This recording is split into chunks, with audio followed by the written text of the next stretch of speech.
नमस्कार, आपके साथ मैं हूं करुणा शंकर शर्मा। उत्तर प्रदेश में 10 फरवरी को नेताओं की पहली परीक्षा है। 11 जिलों के 58 सीटों पर वोट 10 फरवरी को डाले जाएंगे।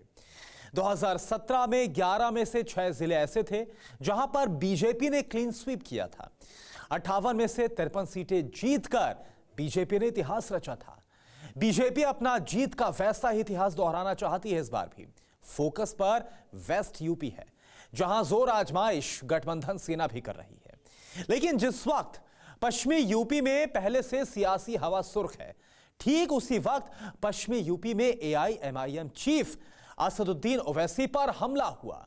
दावा खुद बैरिस्टर साहब ने किया है।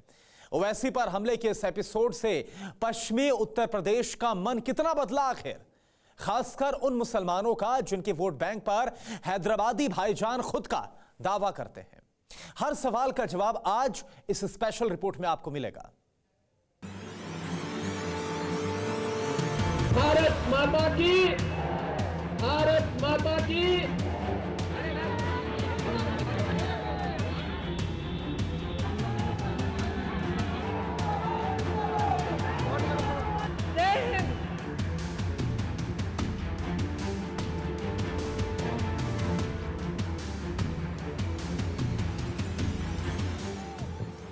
दस फरवरी को यूपी में सियासत की पहली परीक्षा है, लेकिन वोटिंग से ठीक पहले यूपी में बड़ा बखेड़ा हो गया। बारूदी बवाल का कनेक्शन हैदराबाद के भड़काऊ भाईजान असदुद्दीन ओवैसी से जुड़ा।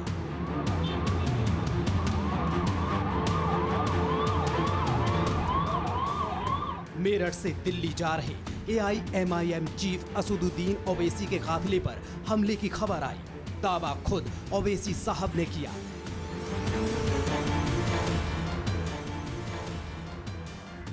बैरिस्टर ओवैसी ने गाड़ी पर हमले की लोकेशन गाजियाबाद का डासना बताई। ट्वीट कर गाड़ी के गेट पर लगी बुलेट के निशान दिखाए। अपने ट्वीट में ओवैसी ने बताया कि उनकी गाड़ी पर छिजारसी टोल गेट पर गोलियां दागी गईं। 3 से 4 लोगों ने 4 राउंड फायरिंग की और हथियार छोड़कर फरार हो गए। हमले में गाड़ी पंचर हुई और वो दूसरी गाड़ी में बैठकर निकल गए। सरकार क्या करेगी, ये तो सरकार को बताना पड़ेगा ना। आप इन लोगों को कैसा छूट दे रहे हैं आप? आखिर ये कैसे हो सकता है कि एक सिटिंग एमपी के ऊपर, एक पार्टी के प्रेसिडेंट के ऊपर, जिसके करीब 80-90 कैंडिडेट्स चुनाव में हिस्सा ले रहे हैं, टोल गेट के ऊपर हमला हो जाता है? ये क्या बताता है, क्या मैसेज देता है पूरे देश में? ये जो संदिग्ध एक व्यक्ति था उसको हिरासत में लिया है, उससे पूछताछ चल रही है। दूसरा उसका साथी था जो वो अभी भाग गया है और उसके लिए भी हम सर्च ऑपरेशन कर रहे हैं। ओवैसी पर हमला उसी पश्चिमी यूपी में हुआ जहां पहले दौर की वोटिंग 10 फरवरी को होनी है। ऐसे में सवाल है कि क्या पहले से सुर्ख यूपी की सियासी हवा और गर्म होगी?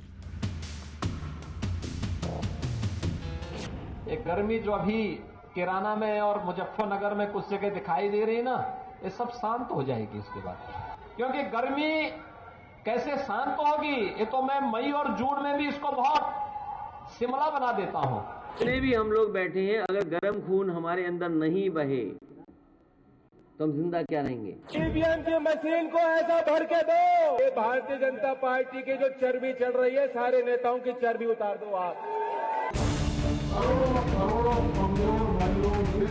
मौसम का मिजाज यूपी में सर्द है, लेकिन सर्द हवाओं के जोर के बीच चुनावी दंगल में गर्म खून और गुमान की गर्मी उतारने का जुनून है। यूपी में सियासी शोलों की तपिश यूं ही नहीं बढ़ी। 10 फरवरी को यूपी के 11 जिलों की 58 सीटों पर मतदान है। ज्यादातर जिले वेस्ट यूपी के हैं। वेस्ट यूपी से होकर ही सत्ताए लखनऊ का रास्ता निकलता है। ऐसे में हर दल का फोकस वेस्ट यूपी में बेस्ट परफॉर्मेंस देने का है। लिहाजा बीजेपी से लेकर गठबंधन सेना तक पश्चिमी उत्तर प्रदेश को साधने मैदान में उतरी है। बुलंदशहर से लेकर अलीगढ़ और मुजफ्फरनगर से लेकर शामली तक सियासत का मैदान सजा है। जिन 11 जिलों में 10 फरवरी को मतदान है, 2017 में वहां बीजेपी ने बाजी मारी थी। 11 में से 6 जिलों में बीजेपी ने क्लीन स्वीप किया था, जहां विपक्ष खाता तक नहीं खोल पाया था। पहले चरण की 58 सीटों में से बीजेपी ने 53 सीटें जीती थी, जबकि समाजवादी पार्टी और बहुजन समाज पार्टी के खाते में 2-2 सीटें आई थी। 1 सीट आरएलडी ने जीती थी। विजयी उम्मीदवार बाद में बीजेपी में शामिल हो गए थे। कुल मिलाकर पहले चरण की 58 सीटों में से बीजेपी के पास 54 सीटें हैं। बीजेपी के सामने 2017 का इतिहास दोहराने का चैलेंज है। वहीं गठबंधन सेना पश्चिमी उत्तर प्रदेश में खोया जनाधार जुटाकर इतिहास रचने निकली है। ये बहन जी की और अखिलेश की सरकारें थी, पुलिस जो है ना वो गुंडों से डरती थी, भागती थी। राजनीति के ये दांव, राजनीति के ये रंग, राजनीति की ये तलखी वेस्ट यूपी के मुसलमानों को कितनी कबूल है? वेस्ट यूपी के मुसलमान आखिर किसे तख्ते लखनऊ सौंपेंगे और क्यों? इसकी पड़ताल आज उन मुस्लिम बहुल विधानसभा सीटों से करेंगे जहां से उठे सियासी अंगारे यूपी को धतका रहे हैं। नमस्कार, मैं हूं श्रीनिवास। जैसे जैसे चुनाव की तारीखें करीब आती जा रही हैं, वैसे वैसे तमाम सियासी दल के शीर्ष नेताओं से लेकर जमीनी कार्यकर्ता तक एड़ी चोटी का जोर लगा रहे हैं। अब ये देखना होगा कि इन तमाम दौरों के बाद पश्चिमी उत्तर प्रदेश के मुसलमान मतदाताओं पे कितना प्रभाव पड़ रहा है और क्या कहता है पश्चिम उत्तर प्रदेश के मुस्लिम मतदाताओं का सियासी मूड मीटर। वेस्ट यूपी के मुस्लिम मूड मीटर की रीडिंग लेने हम बुलंदशहर पहुंचे, जहां योगी आदित्यनाथ ने जनसभा की थी। 7 विधानसभा सीट वाले बुलंदशहर में वैसे तो हिंदू मतदाता निर्णायक भूमिका में हैं, लेकिन 4 ऐसी सीटें हैं जहां हार जीत के समीकरण मुसलमान वोटर्स तय करते आए हैं। बुलंदशहर की जो 4 सीटें मुस्लिम बहुल हैं, उनमें सिकंदराबाद, बुलंदशहर, शिकारपुर और खुर्जा शामिल हैं। बुलंदशहर में योगी आदित्यनाथ ने जो कहा वो यहाँ के भाईजान को कितना कबूल है? पहला जवाब मुस्लिम मतों के मरकज माने जाने वाले खुर्जा में ही मिला। इस वक्त हम जनपद बुलंदशहर के खुर्जा विधानसभा क्षेत्र में मौजूद हैं। हालांकि अगर राजनीतिक परिदृश्य में देखा जाए तो खुर्जा एक बहुत ही महत्वपूर्ण स्थान रखता है। क्यों रखता है ये भी बताएंगे, लेकिन फिलहाल जिस इलाके में हम मौजूद हैं बुर्ज उस्मान का इलाका है। इस इलाके में ज़्यादातर मुस्लिम आबादी रहती है। चलिए उनकी मन की बात कर लेते हैं। चाचा सलाम, कैसे हैं जी? आप हमें तो भाई साहब ऐसा वोट साइकिल को ही जाना है। साइकिल को ही जाना है? हाँ। क्यों? क्यों कि 5 बार अशोक प्रधान दिखाया और विधायकों को दिखाया, बीजेपी पार्टी दिखाया, इस सवाल के लिए खड़े हैं और वो परे निकल जाती है ना, हमारी पार्टी की भी नहीं सुनती नहीं है। नहीं, चले जाते हैं इस्तेमाल के थाली लेके खड़े हैं और वो पर निकल जाते हैं। अच्छा, आप इस्तकबाल के लिए खड़े रहते हैं? निकल जाते हैं? हाँ, माला भी लेके खड़े हैं तो अभी वो निकल जाती हैं। पार्टी जो भी है जो सही काम करेगी उसको सपोर्ट करेंगे, ना कि हिंदू मुस्लिम और ये हमारे अंदर कोई बात है नहीं दिमाग में। क्योंकि जो पार्टी, अगर हम बीजेपी को भी सपोर्ट करें, हमारे लिए तो कोई पार्टी ऐसी है नहीं कि जो मुस्लिम ही कोई सीएम बना हो या पीएम बना हो। है ना वो जो हैदराबाद वाली पार्टी है। नहीं, उससे हमें क्या लेना, हमें तो यहाँ से यूपी से मतलब है। खुर्जा के बाद हमारी अगली मंजिल थी अनूप शहर। बानपट्टी, मक्खन, इमारती लकड़ी और जड़ी बूटी से इस शहर की पहचान जुड़ी है। 2017 की विधानसभा चुनाव में इस सीट पर बीजेपी ने 49% से ज्यादा वोट हासिल कर 1 दशक बाद वापसी की थी। अनूप शहर को छोटा काशी भी कहते हैं। ऐसे में छोटे काशी के मुस्लिम बिरादर किस पर वोट इनायत करेंगे? मुस्लिम मतदाताओं के मन की थाह लेते हुए इस वक्त हम उत्तर प्रदेश के अनूप शहर विधानसभा क्षेत्र में पहुंच चुके हैं। जी हाँ, इसे छोटी काशी भी कहते हैं। और इस वक्त हम मौजूद हैं अनूप शहर के जामा मस्जिद में। हमें ये बताया गया कि ये मस्जिद शाहजहां के काल में बनाया गया था। नजर लग रहा है यहाँ की सीट बीजेपी को ही निकलेगी। आप भी यही चाहते हैं? जी सर, जैसा यहाँ का माहौल है लग रहा है कि नहीं ये यहाँ का माहौल नहीं। आप क्या चाहते हैं? ओसामा? सर बीजेपी निकल जाए से। ओसामा चाहते हैं बीजेपी निकल के आए? जी सर, यहाँ पर कोई प्रत्याशी ऐसा है ही नहीं है जो अच्छा। संजय शर्मा ही है, घड़ी है उनका, चुनाव चिन्ह घंटा है। घड़ी का घंटा है? हाँ, जो भी है सर। लोकदल से तो आपको लग रहा है कि वही आ जाए, संजय शर्मा आ जाए? सर ना तो ऐसा ही लग रहा है, संजय शर्मा ही जीता। माहौल गठबंधन का चल रहा है। गठबंधन का? जी। अभी कह रहे थे हम पहचानते ही ना कौन। कोई बात ना, जो ना पहचान दो बढ़िया बात है। प्रत्याशी गलत दे दिया थोड़ा, आपको भी लग रहा है प्रत्याशी बिल्कुल गलत लग दिया, फिर भी देनी पड़ेगी, मजबूरी है हमारी। क्या मजबूरी होगी भैया? के शर्मा को देनी पड़ेगी। आप मजबूरी क्या हो गई? देनी पड़ेगी, गठबंधन के साथ रहते हैं हम। ताला नगरी है अलीगढ़, 130 साल से अलीगढ़ ताले बनाता आ रहा है। यहाँ हिंदू और मुसलमान मिलकर तालों का कारोबार करते हैं। इसी ताला नगरी को साधने के लिए गृह मंत्री अमित शाह तरौली पहुंचे थे। अलीगढ़ के सामने विकास का विजन रखा। ये अलीगढ़ के ताले की फैक्ट्री को ये बुआ भतीजा ने ताला लगा दिया था। एक जिला एक उत्पाद हमने हमारे घोषणा पत्र में लेकर आए। ताला उद्योग को बढ़ावा देकर अब सैकड़ों ताले बनाने की फैक्ट्री फिर से अलीगढ़ में शुरू हो गई है। मित्रों, अलीगढ़ के मुसलमानों को विकास का ये फॉर्मूला कबूल है या फिर ताला नगरी किसी और की किस्मत का ताला खोलेगी?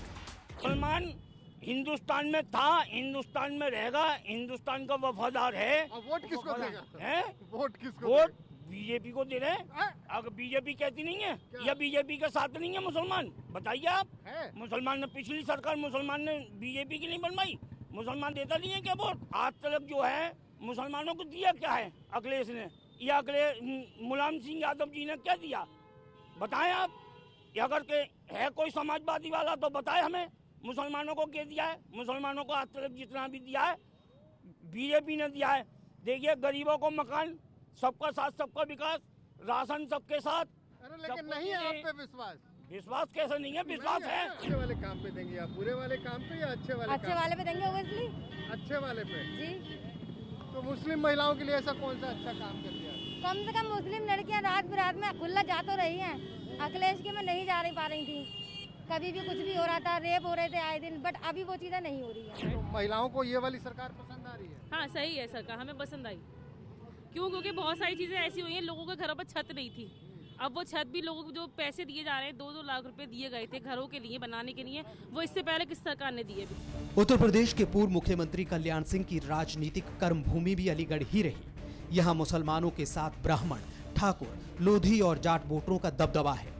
2017 में जाट मुसलमानों ने बीजेपी पर भरोसा जताया था। तब अलीगढ़ विधानसभा की सभी 7 सीट पर बीजेपी को विराट जीत मिली थी। लेकिन इस बार यूपी की सियासी जमीन पर मुद्दों का ज्वार है। ऐसे में अलीगढ़ के मुसलमान किस पाले में जाएंगे और क्यों? पिछली बार लोगों ने बीएसपी को भी बड़ा दबा के वोट दिया था यहाँ, तो फिर मायावती को देंगे क्या? मायावती को तो देंगे, हम तो सपा को देंगे वोट। सपा को दोगे? सपा को तो वोट इस बार तमाम वोट सपा को? सब सपा को जाएगा। जो है सब सपा को वोट जाएगा। और विकास की बात रही, योगी सरकार में विकास तो हुआ है, दंगी छूट पे हुआ। क्या हुआ? पहले 10,000 भिखारी थे, अब 40,000 भिखारी हो गए। ये विकास है? बताइए, 12-12 साल के बच्चे ट्रेन चला रहे, ये विकास है उत्तर प्रदेश का? तो अब की बार कौन? ओवैसी को तो हम जानते नहीं। ओवैसी तो हम नहीं जानते ओवैसी को। हम ओवैसी को नहीं जानते, हम तो बीजेपी को जानते हैं, सपा को जानते हैं, कांग्रेस को जानते हैं बस। तो फिर साइकिल चलेगी? साइकिल ही चलेगी।